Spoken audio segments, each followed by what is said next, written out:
तो पाण्डवानीकं भूरियं दुर्योधनस्तदा आचार्यमुपसंगम्य राजा वचनम् अब्रवीत् पश्यतां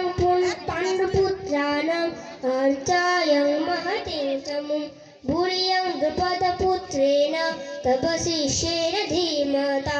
अत्र शूरा महेश्वासा भीमर्युन समायुधि युयुधानो विराटश्च द्रुपदश्च महारथा दृष्टके